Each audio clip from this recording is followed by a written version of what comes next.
Hi, and welcome to RBP on JSB.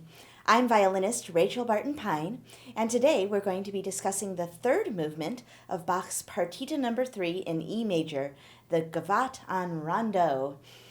By the way, if you want to hear a discussion about some of the general issues that pertain to all of the movements of the sonatas and partitas, please be sure to watch the overview episode.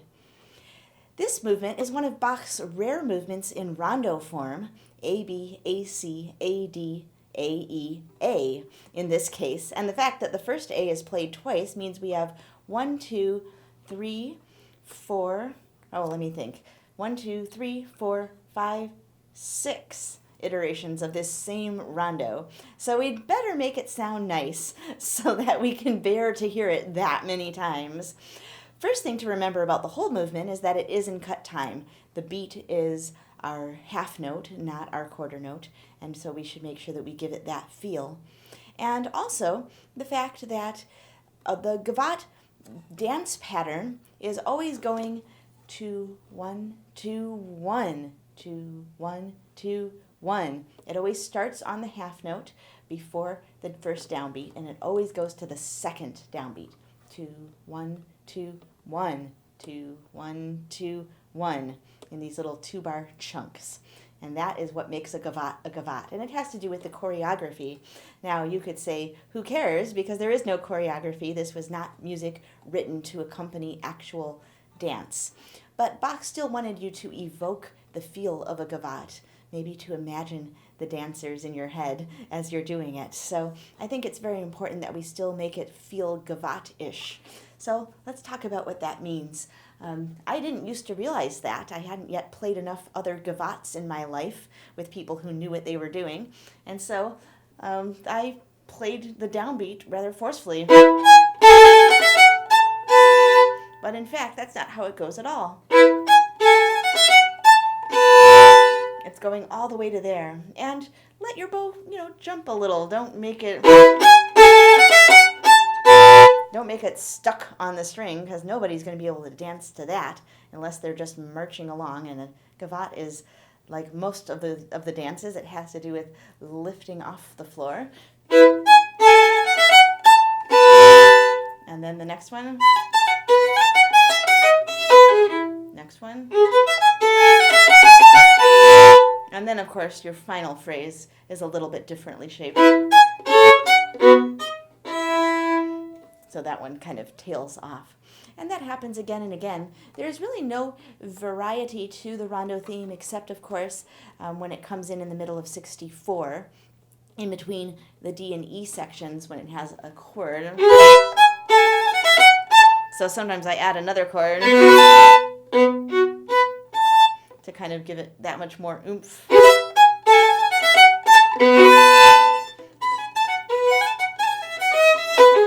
You can add little turns if you want.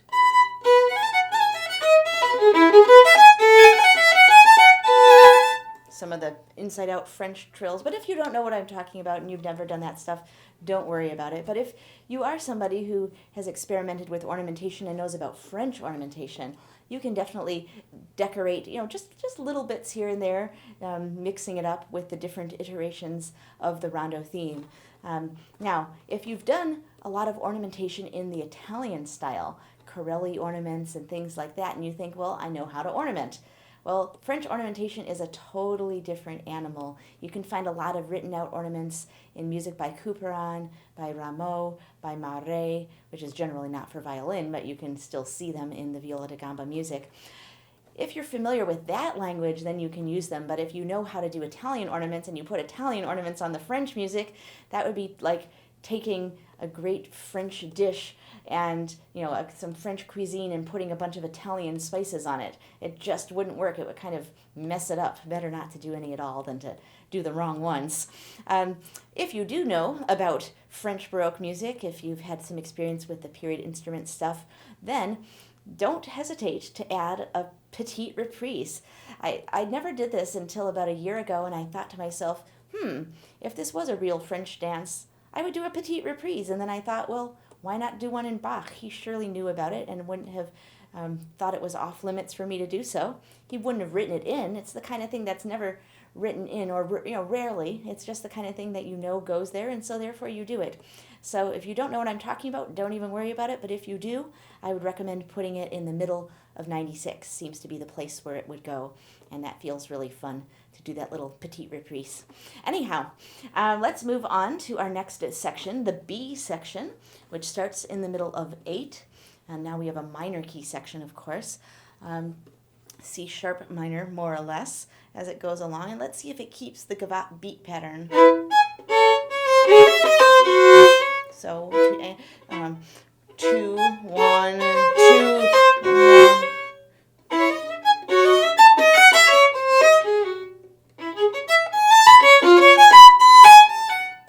And then your final phrase, which is different. What am I doing?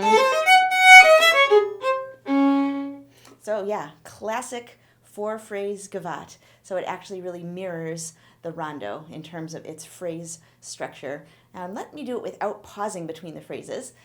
Actually, I'll give you a Rondeau while I'm at it.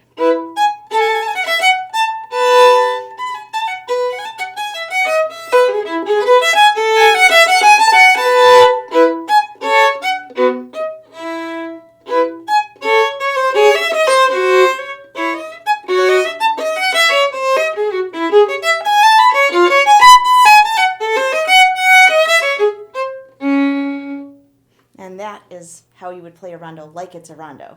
Sorry, what am I saying? And that is how you would play a Gavotte like it's a Gavotte. So if you don't want to do that, that's perfectly fine, but do that knowing that you're deliberately choosing not to play it Gavotte-ish, not that you're doing it some other way out of ignorance of what a Gavotte actually is. So much music, of course, is guided by its harmonies, but in this case, sometimes interesting harmonies happen on the way to the big emphasized Gavotte beat. And in the case of dances like this, the beat hierarchy, the flow of the Gavotte rhythm takes precedence over chords that you would normally emphasize more strongly. Here, if it's a de-emphasized beat within the Gavotte rhythm, continue to de-emphasize it, but just kind of acknowledge the chord and be aware of the chord, and it'll all make sense.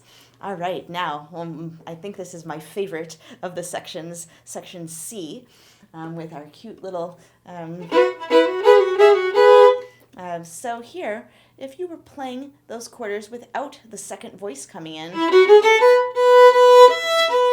you probably wouldn't legato them, so therefore keep them cute and roll off of them.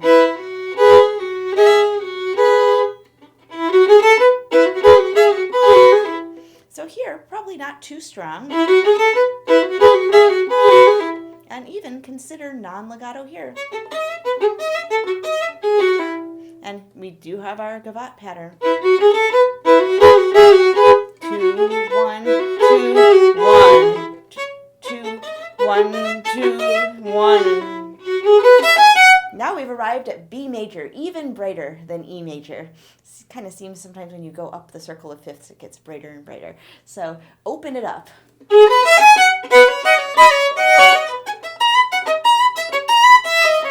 And we're still Gavotting. 2, 1, 2. So 2, 1, 2, 1. And this is actually the famous spot where Bach actually put a fingering into his manuscript. You can see that he's reminding you that second position works pretty well over here. So again, I would not use this as a... Drones are always super fun, but in this case, I think the rhythm is more important to have. So, and then we're still Gavotting.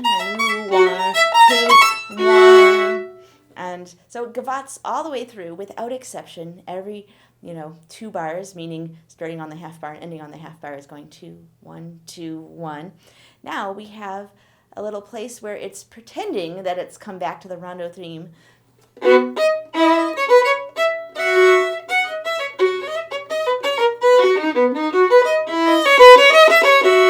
Right? So it's pretending that it's about to play the whole Rondeau theme in B major.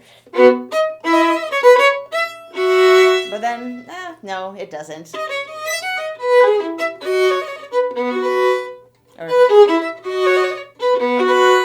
So have fun with that. Play the rondo as if you've come back. And then kind of like a little cadenza. And then here we are. And remember, don't be tempted to enter the rondo with an oomph, like here we are back at the rondo, because then you don't have room to go 2, 1, 2, 1. So after...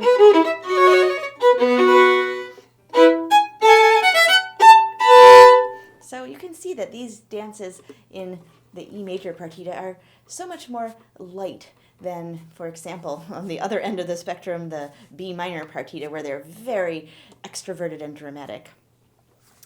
All right, now we have a section that is entirely in eighth notes. The D section, which starts in measure, let's see, 45, 6, 7, 48. So it still does some gavotting. 1, 2, 1. And then it seems to, I've tried to make this fit the pattern. 1, 2, 2, 1, 2, 1, 2, 1, 2, 1, 2, 1, 2, 1, 2, 1.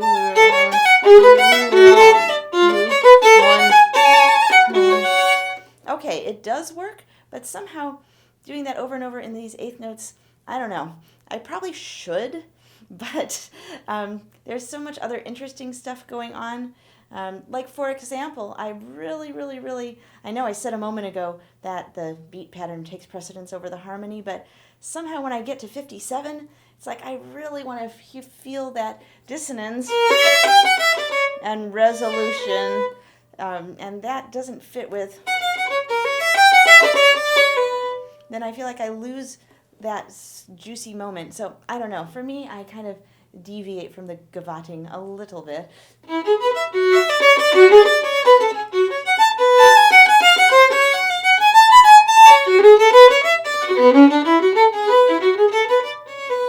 Especially because here, where it would be the end of a gavotte segment in 56, is where it's briefly in major key. So after all this, F sharp minor and stuff, I want to kind of have a moment.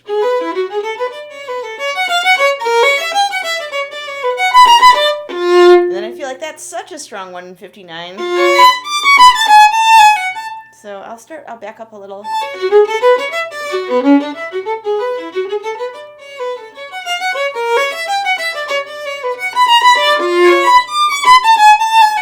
Then our sequence.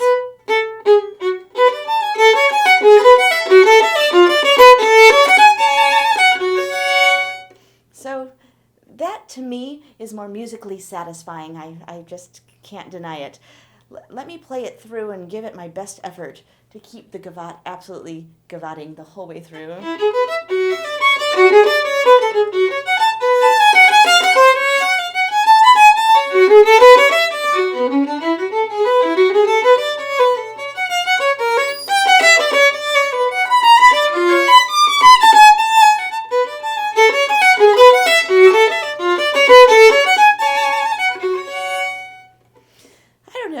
Definitely make a case for it, and maybe you could play it more effectively than I've yet been able to, but for me, I allow myself to deviate a little. And after all, this is where the conversation comes around to the fact that we are not, in fact, accompanying dancers. Most of it is a strict gavotte, but it is, in fact, a concert piece, an instrumental piece. So, you can make your own decision. It's something to really mull over. But meanwhile, let's move on to the E section. So now we definitely have the gavotte beat pattern leading to something very dramatic. It eventually ends up in G sharp minor. It takes a little while getting there. There's actually a technically tricky bit.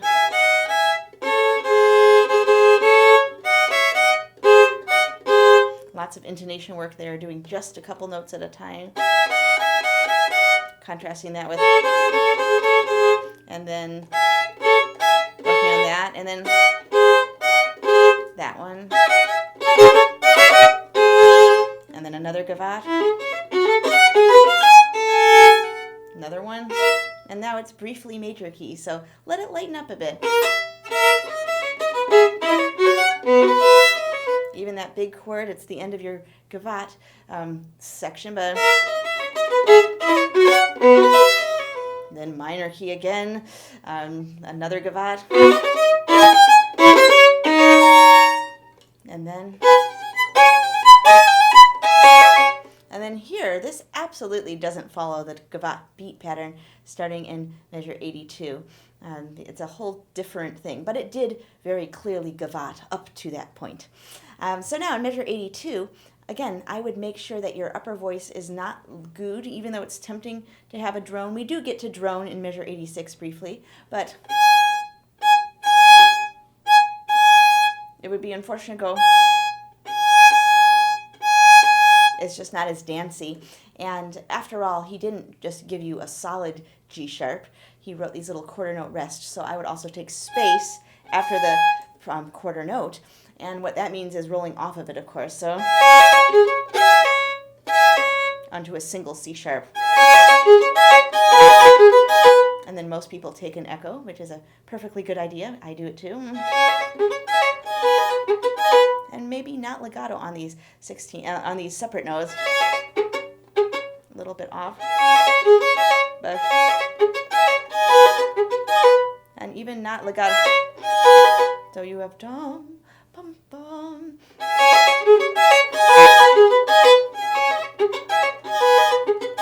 And then here you can definitely legato. And then here's a long slur. There are a handful of them throughout the sonatas and partitas, and I think Bach means every single one because it really does do something special to the music to truly do this, as many notes as he tells you to under the same slur. It makes those notes kind of faded, but I think that's what he wanted. So here, and then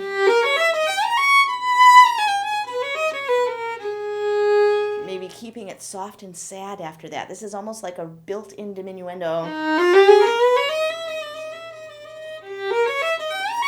And then it's very slurry, more slurry than, anything else except for that drone. Even here, he doesn't do his usual. He leaves it gooey. And then, finally, we get to be jumpy again. And so then when we come to the last ending,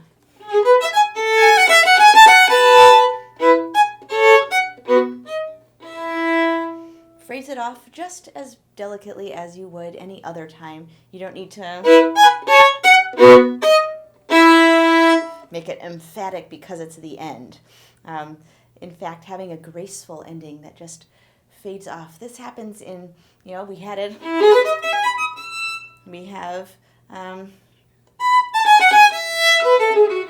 in our gigue. It happens in many of these movements, and it's a very French thing to end just very politely.